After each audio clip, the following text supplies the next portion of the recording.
How's she doing? Victoria had come over to ask in a very polite tone, Jackie cautiously giving a thumbs up with her free hand, Tom not letting go of the other one. Glad to hear it. Was afraid I might end up regretting asking for you to come along. I'll be honest, this was not quite what we were expecting, the Colonel continued in a rather uncertain tone. I would damn well hope so, Tom replied. He kinda wanted to be angry right now, but he knew there wasn't really anyone to be angry with. Victoria had led them down here, and she was the reason they were here in the first place. But had she not intervened, he may very well have taken a similar trip to Jackie. If it's any consolation, I think you saved quite a few people coming along. Tom didn't have a witty reply for that one. It was probably true, and Jackie was going to be fine, even if the wind would be out of her sails for a bit. In the end, she would likely be better off than Balathon, who Sappho joked about needing a prosthetic after this one, trying to cheer Jackie up. Not that it was really needed. After the healer had confirmed that, no, she was not going to die here, nor was she going to be a cripple, she had seemingly been quite content. Tom had refused to give her the painkiller she asked for, which did annoy her quite a bit. He didn't really want to mix that with whatever their healing potion did, though. Listen, you know things I don't. Can you tell me what this is? Victoria questioned, handing Tom a small cylinder. Don't worry, Kalinki has checked them. They are clean. It was a metal cylinder with a thin glass window running most of the length, and there was some kind of clear blue liquid inside. It was very intricately made, with magical runes cut into the metal portions that were seemingly not doing anything right now. No clue, Tom had to admit, admiring the little thing. There are boxes and chests of them in here. Hundreds, if not thousands of them, Victoria replied, Tom looking over to the vault door. The others were busy carrying out small chests with metal reinforcements and locks on them, and there truly was a lot of them. Look at this thing, Micah let out, coming over with some kind of small object, handing it to Victoria, before sidling up to Saf. You make it out okay? Tom shot me, but beyond that I'm fine. Could you tell Kalinki I'm sorry? What? Tom questioned, looking to Saf, who folded out her left wing a bit. Oh, shit. You owe me for that one, Saf stated rather plainly, before looking back to Maiko. You look more or less in one piece too. Oh yeah, they didn't even get close, the corporal retorted, looking very confident all of a sudden. Victoria letting out an audible sigh as she inspected the little object before sitting down on the floor with Tom and Jackie. How about this then? She questioned, handing it over. Tom had a look at it. It was an intricate work of thin metal struts, gears and bearings, looking more like something you would find in a fancy watch. There was one of the cylinders in the middle with what could be a gyro running around it, and Tom also spied a small spiral spring in there. There was something that looked like a winding mechanism at the top too. I think it's a toy? They came down here for a toy? Victoria questioned, clearly not convinced. 1,000-year-old toy that looks brand new. Tom shrugged, putting the thing down on the ground and cranking the little paddle at the top, a revolution before letting go. The gyro started to spin as expected. A very pretty blue glow started to emanate from the central cylinder as the runes in it started lighting up. Then the little device lifted off the ground, the gyro keeping it steady. Tom just stared at the odd contraption as it hovered around 30 centimeters off the ground. Okay, that's cool, Saf let out, also staring at the thing. Sure it's safe? Who would make a toy that blows up the kids? Tom questioned, looking at the tiny thing with wonder. How do the islands stay in the air again? By the will of the gods, of course, Victoria stated. They give us sanctuary up here from the depths below by raising the islands. Are you sure about that? Tom countered, not taking his eyes off the marvellous little device as it slowly spun down, settling back to the ground. This is a mine, right? Are you saying that... If you're going to say heresy, then just claim the gods are powering this stuff, because that ain't natural. I can tell you that. Tom cut off the colonel. And those runes mean whatever is going on here is at least partially magical. Where is it drawing from, then? You're the magic people, you tell me. Maybe the liquid, maybe us, Tom countered. He didn't care in the slightest. Forget spit with electricity in it. This was the true Holy Grail. Well, depending on just how much lift one could get out of it, of course. Magic fly juice? Oh, hell yeah. Jackie cleared her throat a little, Tom snapping back to look at her, noticing he had let go of her hand. Sorry, sweetie. Look, isn't it amazing? Tom tried holding up the device. Jackie just brushing his hand aside, looking at him with a wide smile, looking like she was trying not to chuckle. What? It's exciting.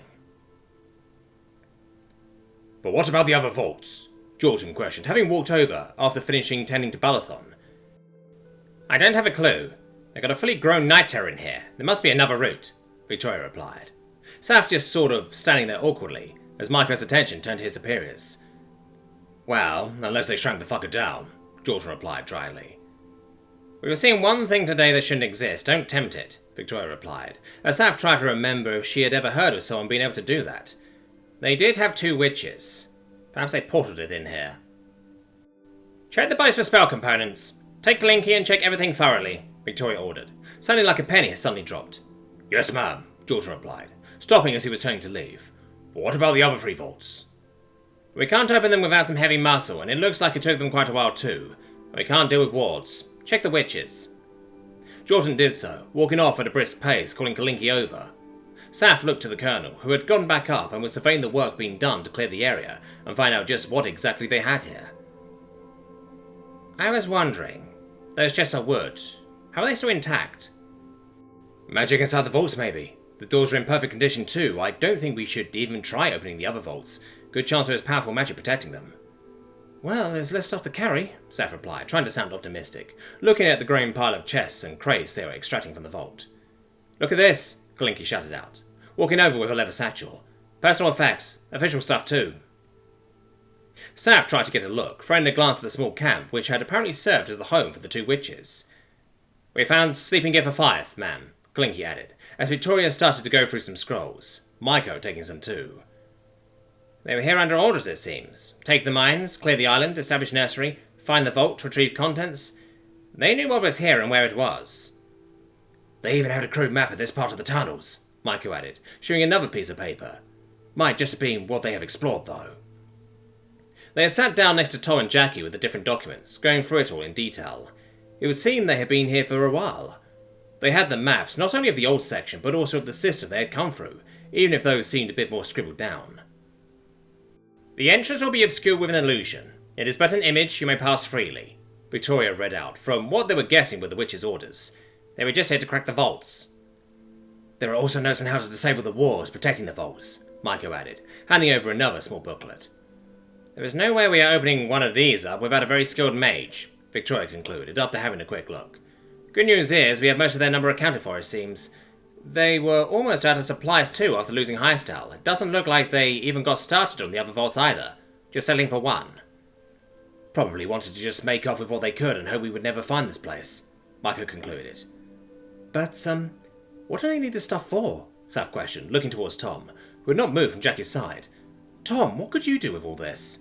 She questioned slightly louder, getting his attention. Make something big fly, maybe? Tom replied after a second, sounding rather concerned. How big? Victoria questioned, clearly showing his concerned outlook on the situation. No clue. We need to test that, I guess. Do you think that means they have something which could use this? God, I hope not. We need a puma for this, I think, Saf added, looking at one of the mysterious cylinders. What if it's a flying city? I heard a story about that once, Maiko added with a shrug. Any other day I would make you the night guard for referencing children's stories on matters like this, Victoria added, looking at the notes. But I really hope you are wrong. What about magic airships? Tom questioned, looking around at them. These things look mass-produced. That means industry. Surely they can make ships too, then. Is that better or worse? Saf had to question. That sounded truly terrifying. To be honest, if this was anything like the ships Tom had shown them, they might as well be a small flying city. Depends on the ship, I guess, Tom replied, looking thoughtful. I wonder what kind of weaponry they could produce back then. Likely something we don't want to go up against, Victoria countered. We are taking everything in here. They cannot be allowed to have a single one. We can only hope this is the only place where they have been able to get their hands on something like this. I've never heard of nor seen something like this before. Fingers crossed, Tom echoed, looking back down to Jackie. That meant several trips back and forth. It might be magical fly stuff, but it sure was heavy in those chests. The search of the witch they had surprised down here yielded several exotic and expensive materials, including powdered unicorn horn, the main ingredient in the teleportation spell. They had sent out a search party to try and locate an additional entrance, as well as to make sure they were alone by now. They had come back having found remnants of what Jordan believed was indeed a teleportation ritual, back where they had come in through the hidden door. The other witch also had a very similar loadout of materials. This was, however, a small amount of what Jordan believed to be actual Duenta skin, which was promptly burned, the ashes being put in the jar to be thrown off the edge later. That confirmed their suspicions that it had been a variant of mind control that had been affecting the Pyotors. It was not exactly normal behaviour to see them charging en masse into an enemy formation, even as their kin was slaughtered. It also reminded them that they had gotten off lightly here. Sapphire praising the gods that the two groups of enemies hadn't been able to warn each other. There didn't seem to be another entrance. Each of the tunnels on the witch's map were blocked off at different points. The ones they had gone to inspect had, worryingly enough, bore signs of having been very purposefully sealed from the inside. The potion had gotten Jackie stable, even if she shouldn't move yet. Tom and Saf carrying her out on a stretcher that was brought back from Baron's equipment as they started ferrying the contents of the vault out into the entrance cave. Dakota had called in what they had found after quite some discussion with Tom, who was clearly excited or even happy, in stark contrast to his earlier demeanour. It helped that Jackie was being a good sport about it, even cracking a few jokes once she was allowed to talk again.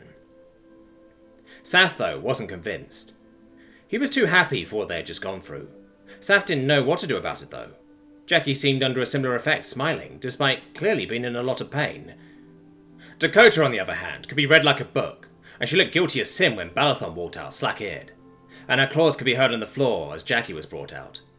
Ray was as much a wreck as when they left, standing at attention until Saf held out her arms, Ray hurrying forth into a hug. Saf definitely needed this one too. Those tunnels had been hell, and she was going back in for more chests. Victoria and the Major came to the conclusion that they would need to check periodically whether anyone or anything had decided to come back to try and get into one of the other vaults, as well as get the whole tunnel system mapped out. The orders and notes the witches had seemed to have been left purposely vague as to what was in the vaults. Likely it was little more than speculation on part of the witches, but chances were good that they had found what they were looking for, which meant they likely also wanted whatever was in the other vaults. As for who owned the recovered property, that had also been a tough one. This was a Royal Guard raid, but it was on Bismarcky land technically, even if their claim was a tenuous one. In the end, they had elected to split the spoils of war, mainly on account of Tom being vehement that he could put the stuff to use, and Victoria mainly wanting enough samples for the Academy and whoever else would want to attempt to study the cylinders. They agreed that if anyone had a chance of making this work, it was probably Tom. Then there was the matter that the enemy clearly wanted this stuff, so they might come looking for it in the future, and they were clearly willing to go to great lengths to achieve their goal. At this point, Saf honestly had a hard time caring about that. They were seemingly stuck in the sights of the Darklings anyway.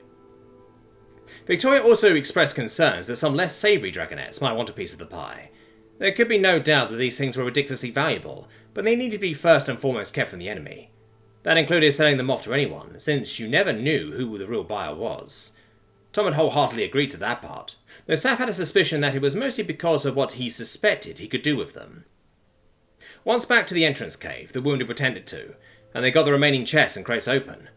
As expected, they found even more of the cylinders, including a few larger ones that were almost the size of your forearm. They had also found a much bigger version of the toy, which fit the bigger cylinder. Tom came to the conclusion, after a few test runs, that it was in fact some sort of measuring device rather than a simple toy. It always went to the same height with each test, only staying there longer if you cranked it more. The cylinder was easily swappable too. They didn't have anyone here who knew much about making enchantments, but from what Dakota, Jordan and Victoria could figure out, it was actually drawing its power from the rotation of the gyro. Something thought damn near impossible to do, at least with any sort of efficiency, and whatever it was scribed in was definitely not blood either. A scratch test also confirmed that every last one of the little cylinders were either mithril or something equally hard, which in and of itself made this haul ridiculously valuable. They had loaded up the wounded and the haul from the vault, heading for the keep to probably recover before sending another expedition back here to start mapping the place out properly. Right now, they needed to rest and figure out just what exactly they had found. Saf, for one, would not be going back down there for a long time, preferably never. It was evening by the time they reached the keep.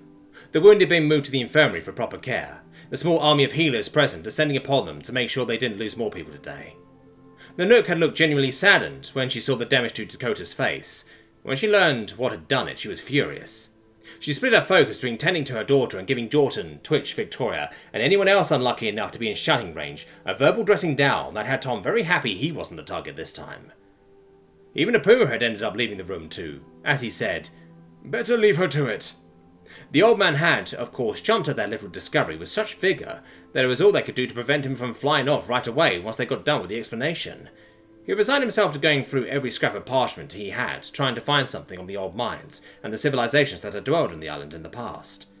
Lincosta had also joined in the efforts, though she mainly ended up getting to work on the many pages worth of notes on the doors to the vaults that they had recovered. The Nook and Rachuk had taken the news more soberly once the lady had calmed down enough to be briefed about the situation. Sure, it was yet another highly valuable discovery, but it would perhaps bring even more attention their way, and that was really the last thing they needed right now. Yet another opportunity and yet another risk.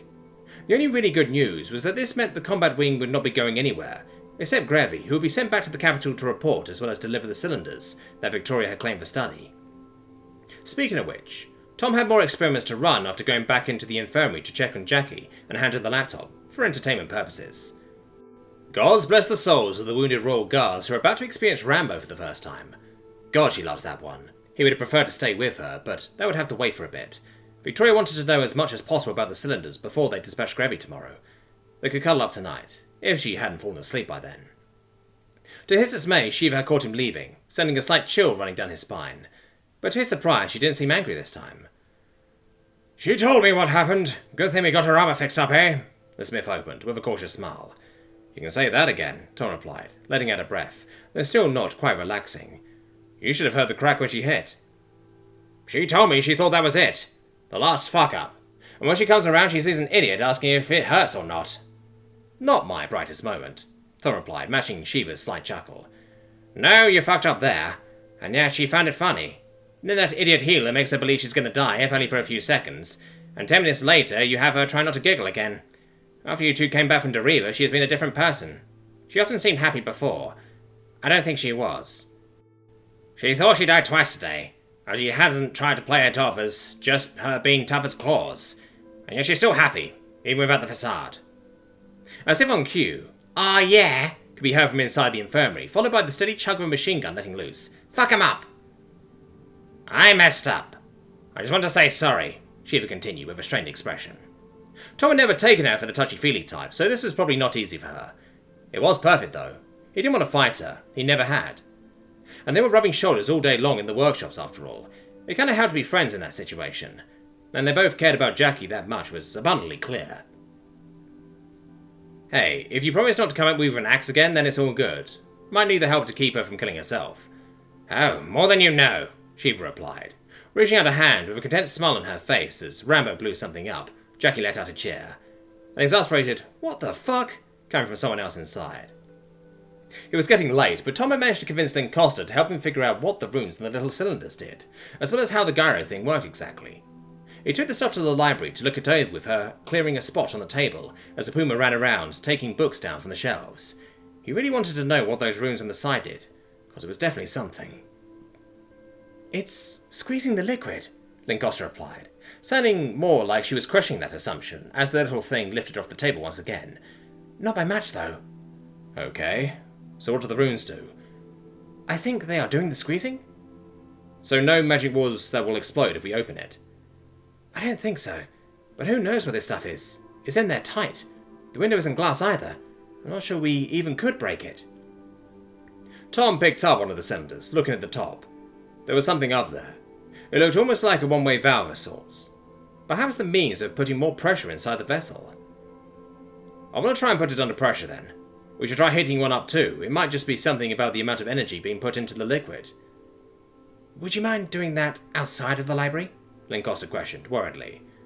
"Of course. I'm going to need to make something that seals against the cap to try that anyway. I'm sure that's a one-way valve. Might be a safety return valve to actually... Maybe we should just try and chuck it on a fire. How tough should this thing be?" "I have no idea, Tom. Don't hit it with a big hammer and I think we are good." "Right then. Maybe help your father find mention of what this might be specifically. I think it's either a fuel storage thing or perhaps a cell used like a battery or power cell." "I will see what I can do," Lancaster replied as a Puma came back with another old tome, putting it on the table and flipping to a bookmark. "This is one of the oldest I have. It mentions an old people that have long since gone that apparently owned the skies, whatever that means." "Do you know how old that is?" "The book mentions the construction of this keep, putting that at 750 years ago. That is why I have it. I would guess 600 to 700. "That's quite the lost civilization then." "I really wish we had some of the historians from the capital here," Lancaster let out, looking at the pages. "Hey, your dad isn't so bad," a Puma countered, fake hurt in his voice. "But the mines themselves have been mentioned a few times throughout history, but no mention of any big vaults. From some of the descriptions, I would say the mines we know about was how you made it in. The big tunnels, they are much, much older." You really need a big-ass library for these kinds of things, Tom replied, looking at the mess of books Apuma had brought out. Why not something old enough, then? Books do not last forever. We can only attempt to preserve, Apuma replied, starting to page through the book with Lancaster. Tom, though, made for the infirmary.